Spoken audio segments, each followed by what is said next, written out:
नमस्कार मित्रों, 2 दिन बाद 15 अगस्त आने वाला है। 15 अगस्त यानी हमारे प्रिय भारतवर्ष के स्वतंत्र हो जाने का दिन। किंतु इस स्वतंत्रता दिवस के पूर्व एक दिन और आता है, वह है 14 अगस्त को मनाया जाने वाला अखंड भारत दिवस। आज हम इसी अखंड भारत दिवस की चर्चा करेंगे। अखंड भारत दिवस की आगे चर्चा करें इसके पहले ये समझ लें कि अखंड भारत दिवस की संकल्पना आखिर है क्या। वो हमारे वेदों ने हमको दी है, वो हमारे शास्त्रों ने दी है, वो शास्त्रोक्त है, अकाट्य सिद्ध तथ्य है, इतिहास में जिसका संपूर्ण वर्णन है, जिसके बारे में कोई मतभेद नहीं है। ऐसा अखंड भारत दिवस की कल्पना को जो वेदों में स्पष्ट करता हुआ श्लोक है वह उत्तरम यत् समुद्र से हिमाद्रेश चैव दक्षिणाम, अर्थात समुद्र के उत्तर में जो सारा का सारा भूभाग है और हिमालय के दक्षिण में जो सारा का सारा भूभाग है वो हमारा भारतवर्ष है। और उस समूचे भारतवर्ष में रहने वाले हम सभी बंधुगण हिंदू हैं, भारतीय हैं, सनातनी हैं। ये जो अखंड भारत था जिसके विषय में इस श्लोक में बताया गया, उसमें कौन कौन से भाग आते थे? तो उसमें आता था Afghanistan, Pakistan, Tibet, Malaysia, Myanmar, Bangladesh, Sri Lanka, Malaysia, Philippines, Thailand, दक्षिण Vietnam, Cambodia, Indonesia, Burma, Iran, Iraq. ये सभी विभिन्न नामों से हमारे आर्यावर्त में, जम्बूद्वीप में सम्मिलित थे, अखंड भारत में सम्मिलित थे। नाम अलग हो सकते हैं किंतु ये सारा का सारा भूभाग जिनको हम आज इन नामों से जानते हैं, जिनको मैंने पढ़ा, ये सारे के सारे देश भारत में सम्मिलित थे। आपको हैरानी होगी कि जब इतने देश भारत में थे तो ये कहाँ गए? तो एक बात आपको स्मरण करा दूं कि 1947 का जो भारत विभाजन हुआ 14 अगस्त के दिन, वो भारत पाकिस्तान का विभाजन 24वां विभाजन था। इसके पूर्व 23 विभाजन हम झेल चुके थे। 23 में से 7 विभाजन अंग्रेजों ने किए थे और 16 विभाजन मुस्लिम आक्रमणकारियों ने किए, मुगलों ने किए थे। भारत विभाजन के बीज वर्ष 712 में तब पड़ गए थे जब मोहम्मद बिन कासिम ने राजा दाहिर के सिंध राज्य पर हमला किया था। और इस बीज का अंकुरण 8वीं शताब्दी में तब हुआ था जब किसी पहले हिंदू ने इस्लाम को स्वीकार किया था।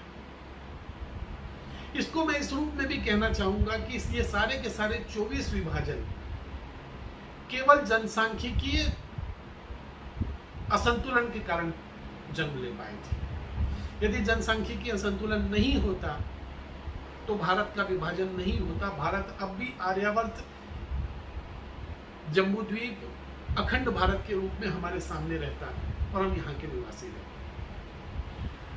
अब प्रश्न ये है कि इस इतिहास को हम में से अधिकांश लोग क्यों नहीं जानते, हमारी अभी की पीढ़ी क्यों नहीं समझ पाती है। तो मैं इस बात के जवाब में आपसे एक बात के रूप में कहना चाहता हूँ।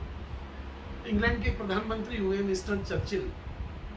विंस्टन चर्चिल का एक बहुत प्रसिद्ध कोटेशन है कि यदि किसी राज्य को सफलतापूर्वक चलाना है तो इतिहास पढ़ो, इतिहास पढ़ो, इतिहास पढ़ो। किंतु मैं विंस्टन चर्चिल के इस कोटेशन को इस रूप में नहीं पढ़ता। मैं इस रूप में पढ़ता हूँ कि किसी राज्य को, किसी देश को यदि अच्छे से चलाना है तो इतिहास पढ़ो, लेकिन वो पढ़ो जो हमारा लिखा हुआ हो।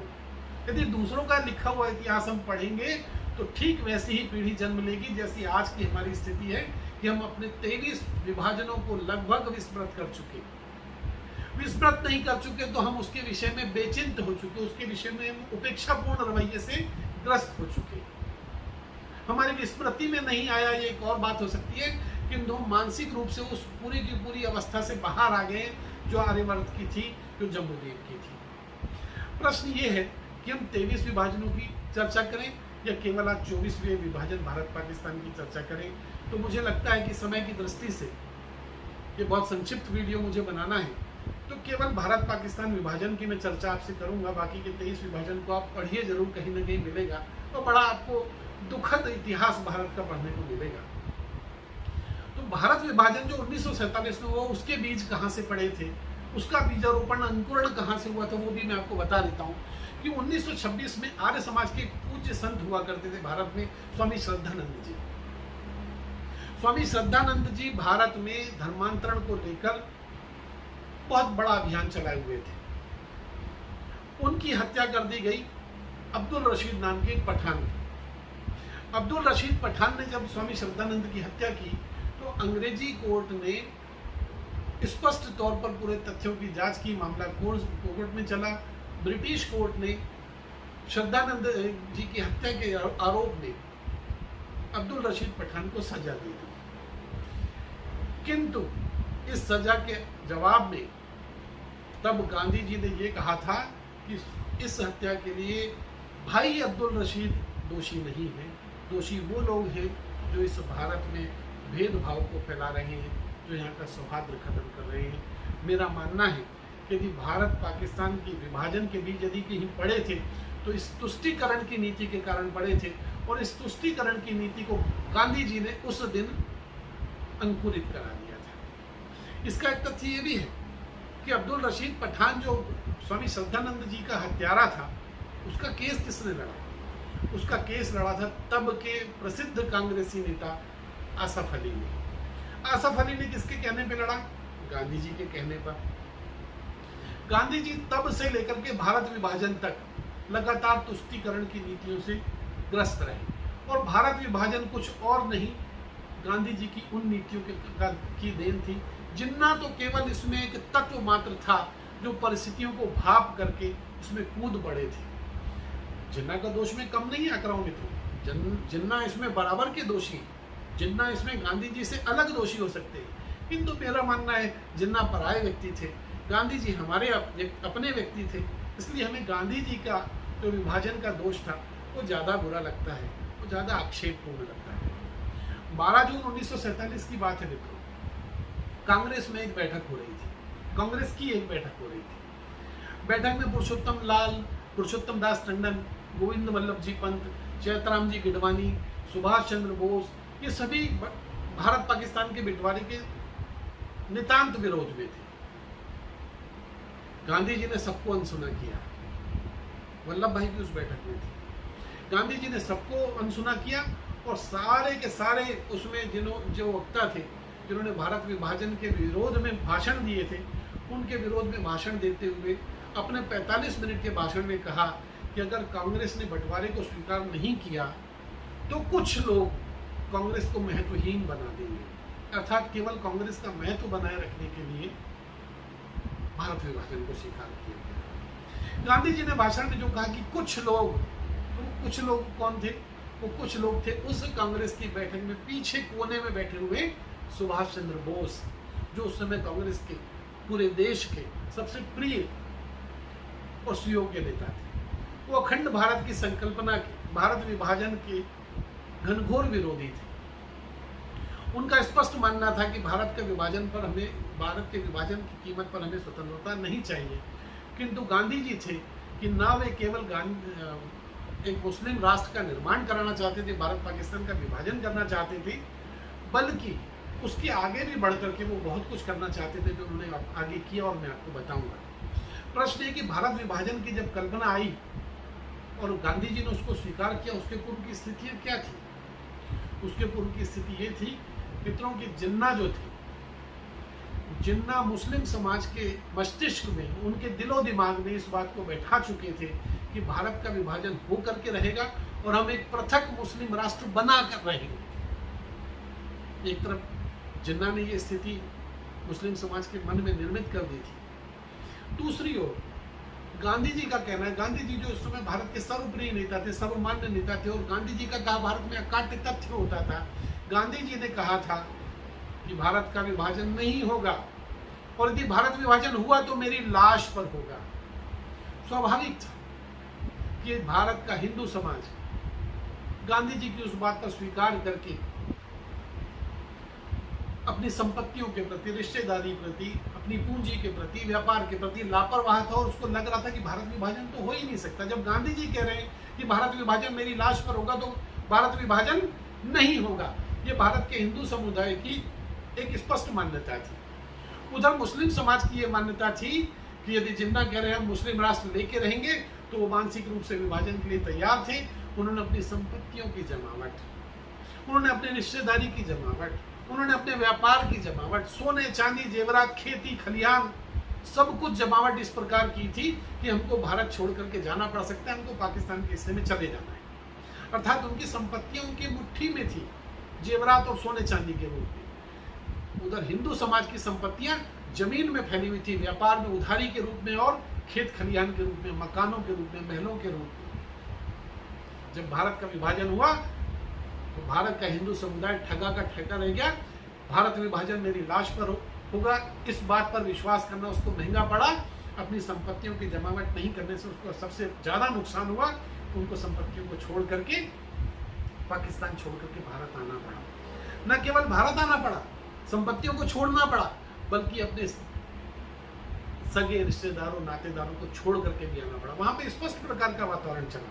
जो पाकिस्तानी भारत था उस समय, वहां पर स्पष्ट वातावरण इस प्रकार का चला कि या तो भारत ये हिस्सा छोड़ करके भारत चले जाओ या इस्लाम स्वीकार कर लो, या फिर उनको मारा गया, काटा गया, उनकी संपत्तियों पर कब्जा किया गया, उनके परिवार तबाह कर दिए गए। इस प्रकार से विभाजन की एक विभीषिका को हम हिंदुओं ने झेला। उधर पाकिस्तान के पक्ष में बैठा हुआ मुस्लिम समाज पहले से निश्चिंत था। उनकी संपत्तियां सब कुछ जमी हुई थी, उनके परिवार भी पहले से ही कहीं ना कहीं जाकर के सुरक्षित स्थितियों में बैठ गए थे। इस प्रकार से इस विभाजन की पीड़ा, इस विभाजन की यंत्रणा, इस विभाजन का संत्रास यदि सबसे ज्यादा किसी को झेलना पड़ा तो हमारा हिंदू समाज था। इस समस्या ने बाद में भी एक बड़ी विक्रांत समस्या को जन्म दिया। इस संदर्भ में बाबा साहब अम्बेडकर ने अपनी पुस्तक में लिखा है, मुसलमानों द्वारा 1919 में प्रारंभ किए गए खिलाफत आंदोलन को गांधी जी ने इतनी दृढ़ता से, इतने उत्साह और प्रतिबद्धता के साथ आगे बढ़ाया था कि स्वयं मुस्लिम समाज भी आश्चर्यचकित रह गया था। क्षमा सहित बोलना चाहता हूं मित्रों, मुस्लिम समाज को भी उससे लगा था कि ये तो चाय से अधिक केतली गर्म हो गई है। मुस्लिमों से अधिक गांधी जी इस विभाजन के पक्ष में आते चले गए थे। मालाबार के घटना में क्या हुआ? मालाबार में जब मोगलों ने हिंदुओं पर जघन्य हत्याकांड किए, आतताईपूर्ण घटनाओं को अंजाम दिया, पाशविक प्रकार का अत्याचार किया, ऐसे ऐसे अत्याचार किए गए कि मैं उनको यदि जहाँ पे सभ्य शब्दों में भी, असभ्य शब्दों में भी बोलना चाहूँ तो नहीं बोल सकता। किंतु उन मोगलों को भी अंततः गांधी जी की तरफ से प्रशंसा ही मिली थी। गांधी जी ने उस नरसंहार को धर्मयुद्ध का नाम दे दिया। इससे बड़ी विडंबना मित्रों और क्या हो सकती है? भारत विभाजन के आज के इस दिन हमें मोगलों का वो हत्याकांड याद आता है, किंतु उससे अधिक याद आता है उस घटना को धर्म युद्ध का नाम दिया गया। वो धर्म युद्ध नहीं था, वो केवल कब्जा करो युद्ध था, वो केवल संपत्ति लूटो युद्ध था, वो केवल हिंदुओं की हत्या करो युद्ध था। इसके अतिरिक्त तो कुछ भी नहीं था।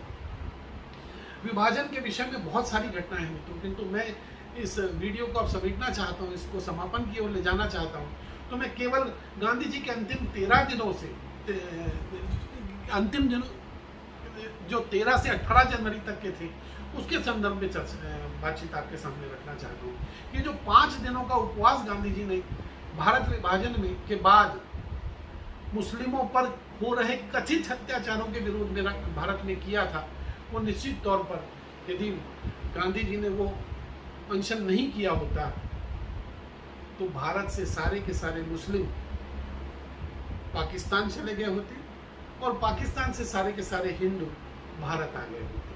भारत विभाजन की जो संकल्पना थी वो यही थी, वो धर्म आधारित विभाजन था कि भारत से सारे के सारे मुस्लिम पाकिस्तान चले जाएंगे और पाकिस्तान से सारे के सारे हिंदू भारत आ जाएंगे। इस प्रकार धर्म आधारित विभाजन जो था वो धर्म आधारित विभाजन न होकर के शुद्ध विशुद्ध तुष्टीकरण की नीति आधारित विभाजन हो गया।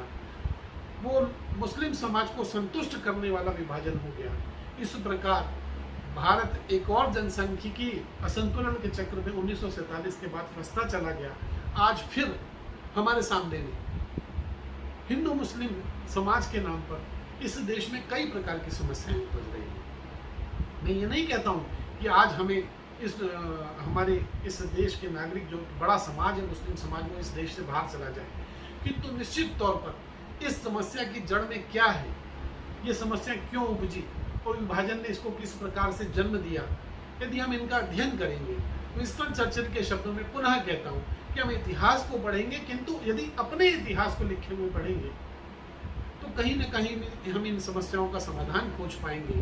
स्वतंत्र भारत में हम पुनः हिंदू मुस्लिम मिलकर के किस प्रकार रह पाए, किस प्रकार इस राष्ट्र को मुस्लिम समाज भी इसमें एकाकार होकर मुख्य धारा में समा करके आगे बढ़ा पाए, इस अवधारणा को स्पष्ट कर पाएंगे। मुझे लगता है कि अखंड भारत दिवस की बहुत व्यापक चर्चा मैं नहीं कर पाया, किंतु एक मूल बात मैं कहना चाहता हूँ कि यदि जनसांख्यिकीय असंतुलन भारत में पुनः होगा, भारत पुनः विभाजन की कगार पे होगा। हम इसे जनसांख्यिकीय असंतुलन से बचाएं और भारत में जितने समाज मिलते हैं, अनेकता में एकता भारत की विशेषता, इस बात पर विश्वास करते हुए यदि सभी के सभी समुदाय भारत के विकास में, यहाँ की शांति व्यवस्था में, यहाँ की समाज व्यवस्था में समरसता से सम्मिलित होकर आगे बढ़ेंगे, तो आज का अखंड भारत दिवस का ये जो दिन है 14 अगस्त का, वो सार्थक होगा, वो आगे की दिशा की ओर भारत को लेकर के जाएगा।